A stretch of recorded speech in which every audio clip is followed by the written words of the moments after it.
नमस्कार। हम फिर शुरू करते हैं वेबर्स स्थान निर्धारण सिद्धांत यानी कि Weber's theory of industrial localisation. इसका दूसरा जो पहला बिंदु था वो था परिवहन लागतें और दूसरा आता है श्रम लागतें यानी कि लेबर कॉस्ट। वेबर के मत अनुसार उद्योगों के स्थानीयकरण में श्रम लागतों का महत्वपूर्ण प्रभाव होता है।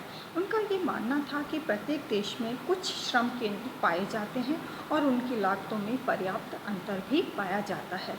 यद्यपि वेबर परिवहन लागतों को उद्योगों के स्थान निर्धारण में सर्वाधिक महत्वपूर्ण कारक मानते हैं, फिर भी श्रम लागतें भी उद्योगों के स्थान निर्धारण संबंधी निर्णय को बहुत अधिक मात्रा में प्रभावित करती है और श्रम लागतें न्यूनतम परिवहन लागतें वाले स्थान में परिवर्तित कर सकती हैं।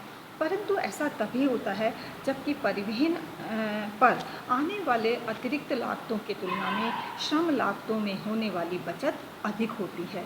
वेबर ने स्पष्ट किया कि श्रम केंद्रों पर उद्योगों का स्थान निर्धारण दो बातों पर निर्भर करता है: श्रम लागत निर्देशांक लेबर कॉस्ट इंडेक्स तथा उत्पादन की संपूर्ण प्रक्रिया में ढोए जाने वाला भार अथवा स्थान संबंधी भार लोकलाइजेशनल वेट। श्रम लागतों के परिवर्तन के कारण स्थान में होने वाले परिवर्तन को मापने के लिए वेबर ने श्रम गुणांक लेबर कॉफिशिएंट की गणना का सुझाव दिया था और इसके लिए उन्होंने इस प्रकार से उसकी गणना की थी: लेबर कॉफिशिएंट यानी श्रम गुणांक बराबर श्रम लागतों के निर्देशांक डिवाइडेड बाय स्थान संबंधी भार। वेबर का ये मानना था कि जब श्रम लागतें भिन्न भिन्न होती है तो उद्योग अपने परिवर्तन स्थान के श्रम गुणांक के अनुपात में ही परिवर्तन करता है। दूसरे शब्दों में यदि श्रम गुणांक कम है तो उद्योगों को श्रम केंद्रों की ओर लाया जाएगा और यदि श्रम गुणांक अधिक है और पदार्थ निर्देशांक अधिक है, यानी अर्थात श्रम गुणांक कम है और पदार्थ निर्देशांक अधिक है, तो उद्योगों का स्थान निर्धारण कच्चे माल के निकट के स्थानों पर होगा।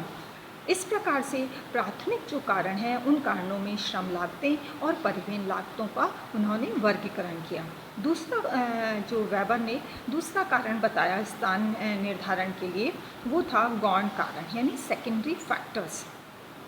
गौण कारण वे कारण हैं जो किसी प्रदेश में उद्योगों के केंद्रीकरण अथवा विकेंद्रीकरण को प्रभावित करते हैं। वेबर के अनुसार उस क्षेत्र में उत्पादन और विपणन के सस्ते साधन उपलब्ध होते हैं, जबकि उस क्षेत्र में उत्पादन और वितरण के सस्ते साधन उपलब्ध होते हैं और उद्योगों का विकेंद्रीकरण तब होता है जबकि विकेंद्रीकरण के उत्पादन और विपणन में मित्रता होती है।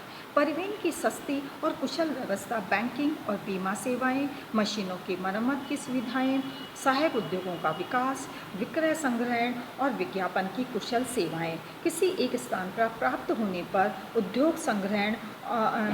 उद्योगों को अनेक लाभ वहाँ पर प्राप्त हो सकते हैं। इससे उद्योगों के केंद्रीकरण को प्रोत्साहन मिलता है।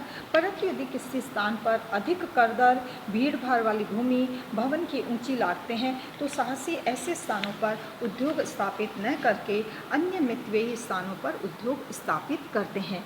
फलतः उद्योगों का विकेंद्रीकरण होता है।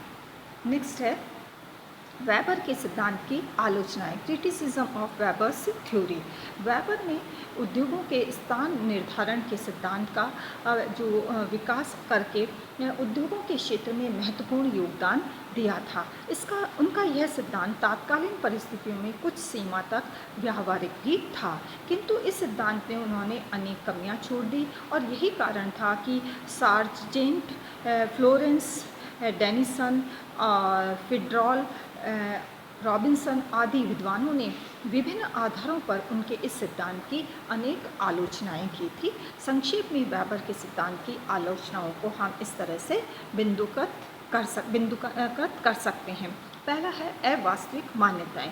वेबर के सिद्धांत की आलोचना का प्रमुख आधार ये है कि उनका यह सिद्धांत अवास्तविक मान्यताओं पर आधारित है।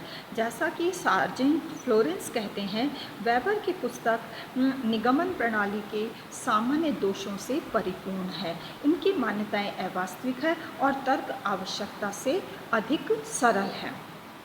वास्तव में वेबर ने ये मान लिया था कि श्रम केंद्र, कच्चे माल के केंद्र तथा उपभोग केंद्र पूर्व निर्धारित और पूर्व स्थापित होते हैं, जबकि उद्योगों की स्थापना से इन सभी में परिवर्तन हो सकता है। अतः उनका यह सिद्धांत बहुत सारी अवास्तविक मान्यताओं पर आधारित है। दूसरा, स्थानीयकरण के प्रमुख कारणों की उपेक्षा। वेबर ने स्थान निर्धारण को प्रभावित करने वाले अनेक महत्वपूर्ण कारणों की उपेक्षा की थी। उन्होंने परिवहन और श्रम लागतों को तो उद्योगों के स्थान निर्धारण में महत्वपूर्ण कारक माना था, किंतु सरकारी नीति, पूंजी की उपलब्धता, व्यक्तिगत इच्छा, जलवायु और ऐतिहासिक कारणों को उन्होंने कोई महत्व नहीं दिया था। जैसा कि फिट्जरॉल्ड ने कहा कि वेबर ने उद्योगों के स्थान निर्धारण को प्रभावित करने वाले कुछ कारणों का ही चयन किया है। डेनिसन भी कहते हैं कि वेबर द्वारा स्थान निर्धारण के कारणों का चयन जो है पूर्णतः काल्पनिक था। नेक्स्ट आलोचना का बिंदु है परिवहन लागतों का त्रुटिपूर्ण विभाजन। वेबर ने अपने सिद्धांत के विश्लेषण में ये मान लिया था कि परिवहन की लागतें दो तत्वों, ढोए जाने वाले माल के भार और परिवहन की दूरी से प्रभावित होती है, जबकि परिवहन लागतें यातायात के साधनों की उपलब्धता, माल की प्रकृति और मार्गों की बनावट आदि से भी प्रभावित होती है, जिसकी वेबर ने अपने सिद्धांत में उपेक्षा की थी। नेक्स्ट है कच्चे माल का कृत्रिम विभाजन। वेबर ने कच्चे माल को दो वर्गों में विभाजित किया, सर्वप्राप्त कच्चा माल और स्थानीयकृत कच्चा माल। यह विभाजन भी समुचित आधार पर नहीं कहा जा सकता।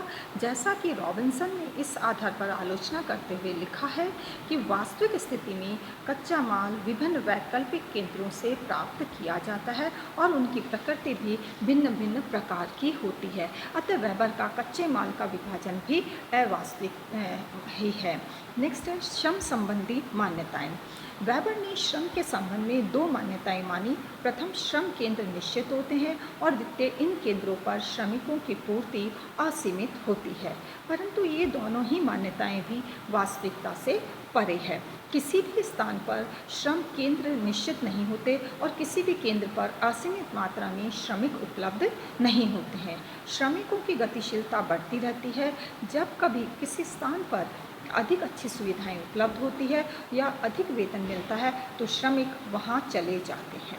नेक्स्ट है उपभोग केंद्रों में परिवर्तन संभव है। वेबर ने अपने सिद्धांत के प्रतिपादन में ये भी मान लिया था कि उपभोग केंद्र निश्चित होते हैं। आधुनिक युग में यह बात बिल्कुल गलत सिद्ध हो जाती है, जबकि आज उद्योगों का आकार अंतर्राष्ट्रीय हो गया है। इसके अतिरिक्त समय के साथ साथ फैशन और मांग में परिवर्तन भी होता रहता है।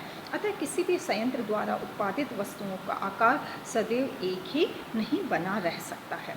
लास्ट वन है अनावश्यक जटिलता। वेबर ने अपने सिद्धांत में पदार्थ निर्देशांक, श्रम लागत निर्देशांक, श्रम गुणांक आदि के उपयोग से इस सिद्धांत को काफ़ी जटिल और कठिन बना दिया है। इस प्रकार से हम ये कह सकते हैं कि वेबर का सिद्धांत जो है वो बहुत सारी गलत मान्यताओं पर, अवास्तविक मान्यताओं पर आधारित होने से उसकी जो व्यावहारिकता है वो बहुत सीमित हो गई है।